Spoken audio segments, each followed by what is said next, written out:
Well, here's the little motor I intend to use.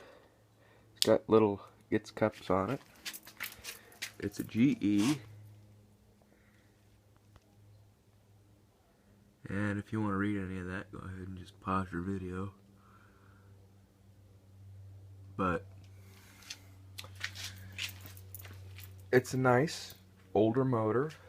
I'll need to make a plate here for the back to cover this. I'll probably make that out of, got some brass laying around. A nice little shiny brass plate to go on there. And you know, for only being a 6 horsepower, it's a big motor. You can compare it to this motor here, which is a 1/2 horsepower. And this motor is actually larger. So this will be the one that goes on the drill press. And since it's going to be mounted here, it'll be real easy to get to these oil cups. In fact, I'm extremely surprised that this motor survived at all, because it came mounted inside this metal bench here. There's actually a hole in the side and a switch and everything, but it's between here.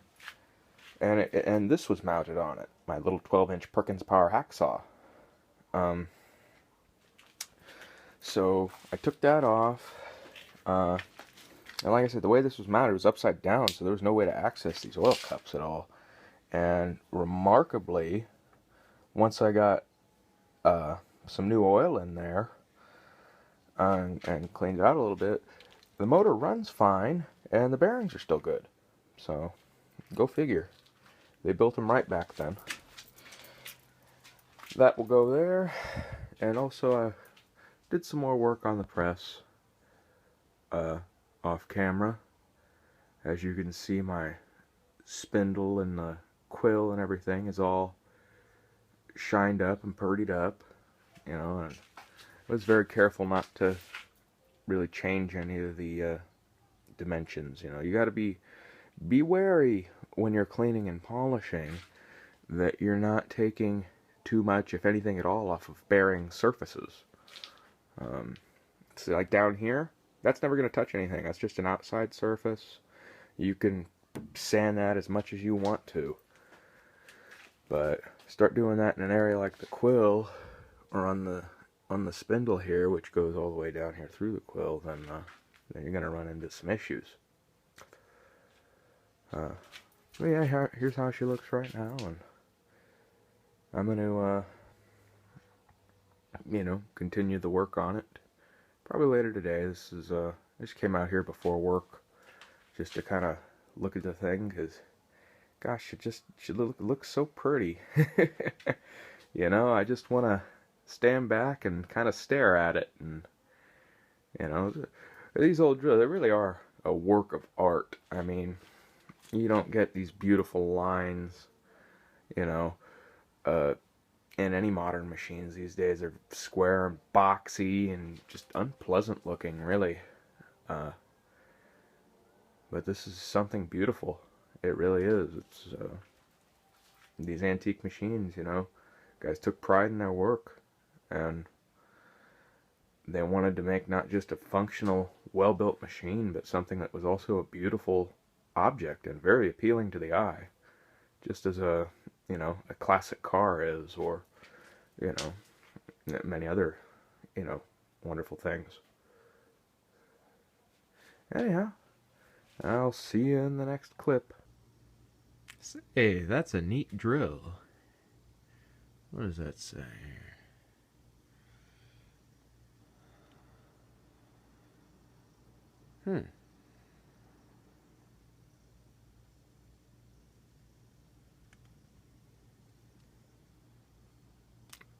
That looks real familiar, doesn't it?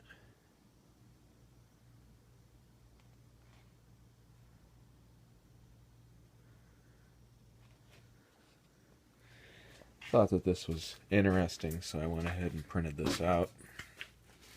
And if anybody wants to pause their video and read all the information there. Interesting, it says the weight is 85 pounds. You know, a few years ago when I got this drill, I actually did put it on a bathroom scale, and it weighed out on the scale at 81 pounds, I remember. But mine was missing this shifting forks here, which I've yet to rebuild, and that'll be done in a future video. I'm going to start working on that.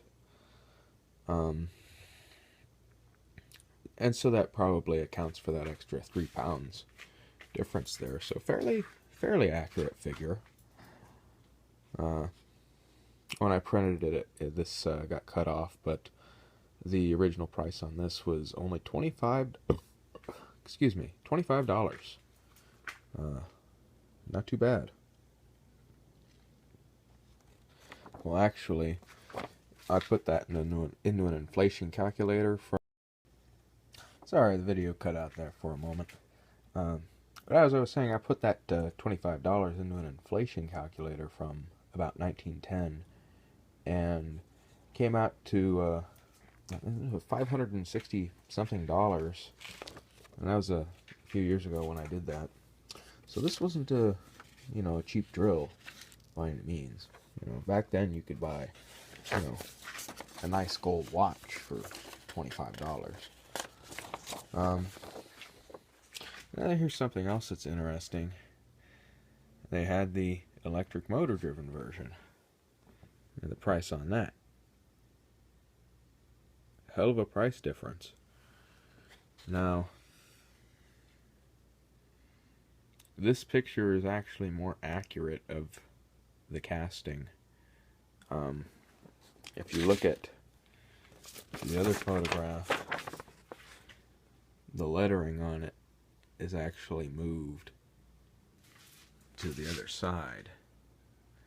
You see. And I think that the artist must have done that just because this was the view of the drill that they were given. But anyhow,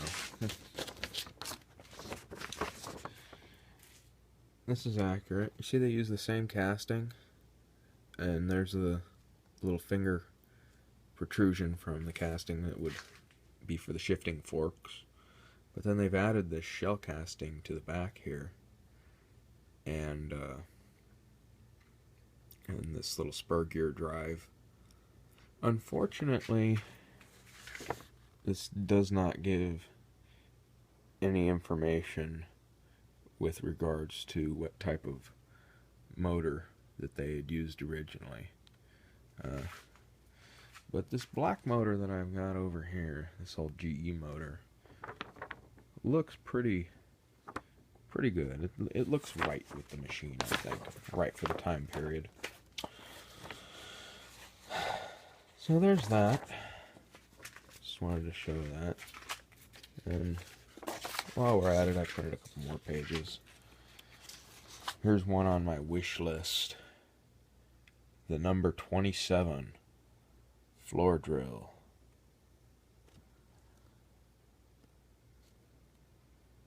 And that's a 16-inch drill, so significantly larger. Let's see, 0 to 1930 seconds. So a little bit more capable. Says takes the number 2 Morse, which is nice. I kind of wish this took a number 2, but this is a number 1, and it's really tough finding the number 1, any kind of number 1 tooling. I don't have really much at all, but anyways, wow, $60. I like this. So the weight is only 210 pounds on this drill, so that's light enough for me to be able to handle and to get into the pickup truck bed. Not a big deal at all. I do wish I could find one. Maybe one day one will fall into my lap and I can restore it. Anyhow, and printed this one by accident, but boy is that a deluxe drill or what, man. Doesn't have the information on here. This at the bottom I said is interesting.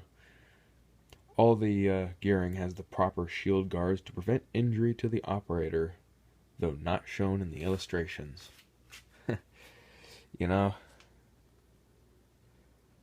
I would like to see what the gear guards actually looked like on this thing. Very curious about that, you know.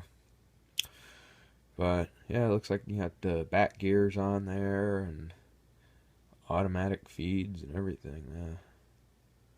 Very, very capable drill there. Probably take a forklift to move it. Well, maybe one day I'll own a forklift, who knows. Okay, so enough of that. Now the drill is looking pretty good. I've still got some reassembling to do. I need to take that spring out of there and clean that out and get some new oil in that because it was sticking and grinding. I don't know, I may have to replace this spring, but I'm going to try and get a little bit more life out of it.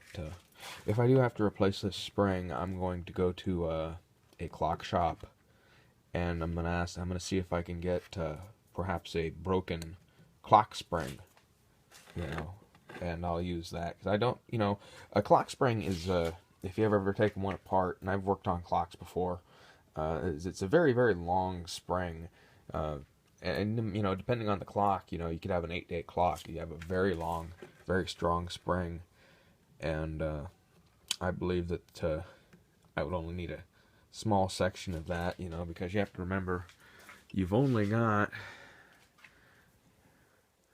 one turn of travel that this needs to be strong enough to make. So as long as you preload it right and everything, and you've got some decent spring stock, it should be okay. And there's a lot of room in there. I could go with a longer spring.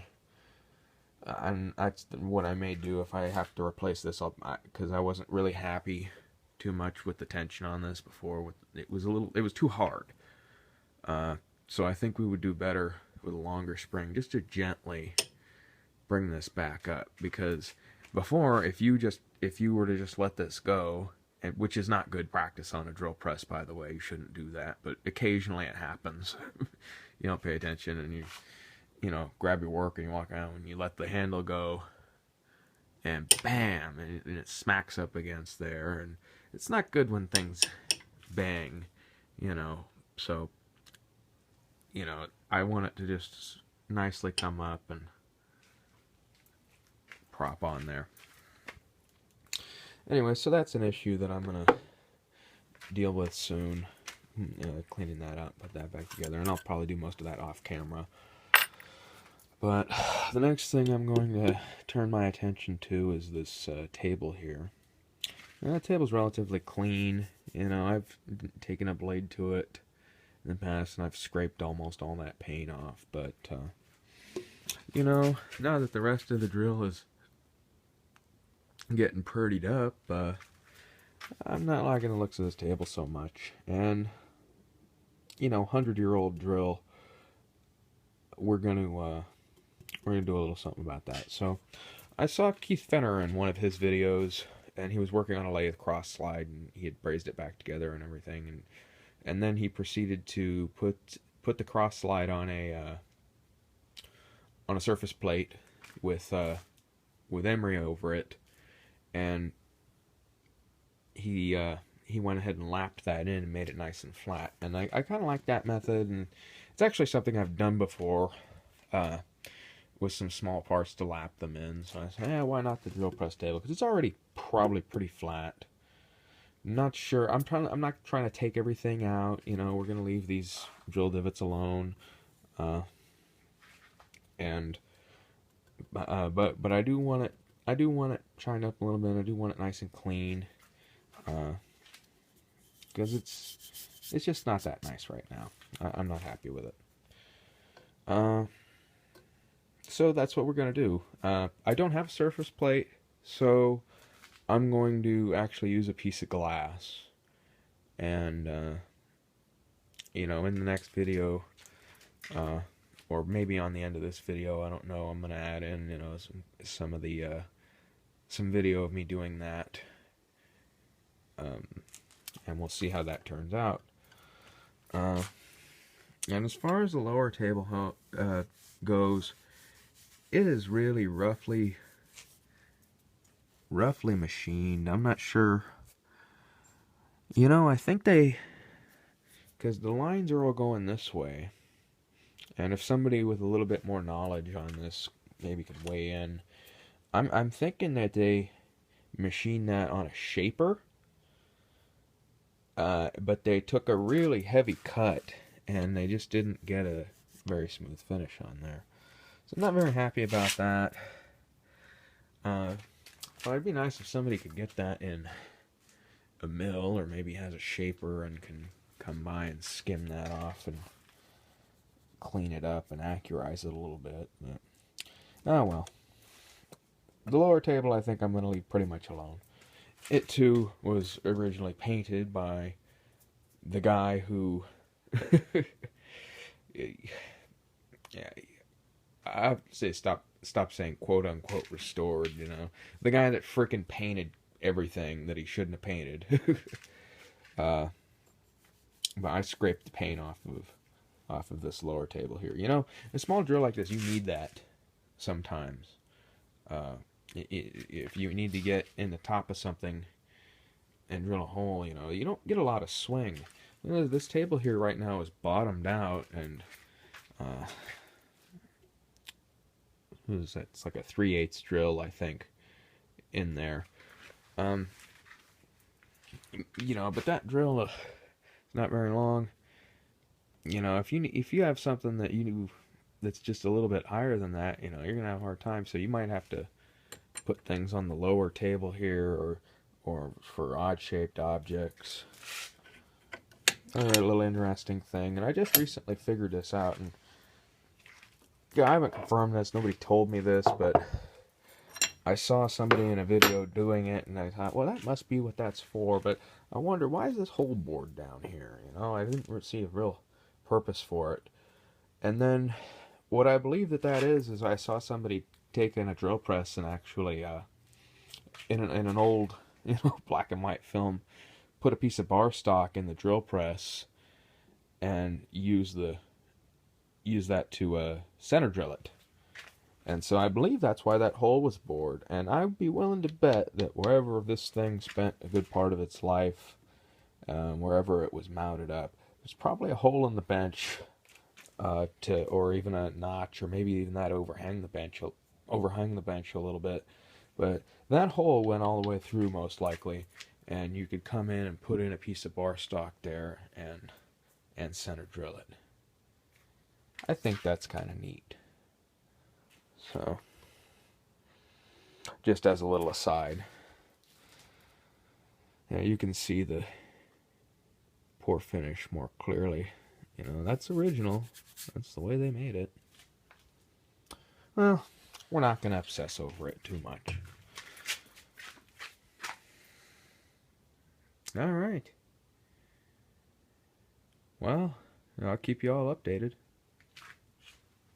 Hope you've enjoyed the video.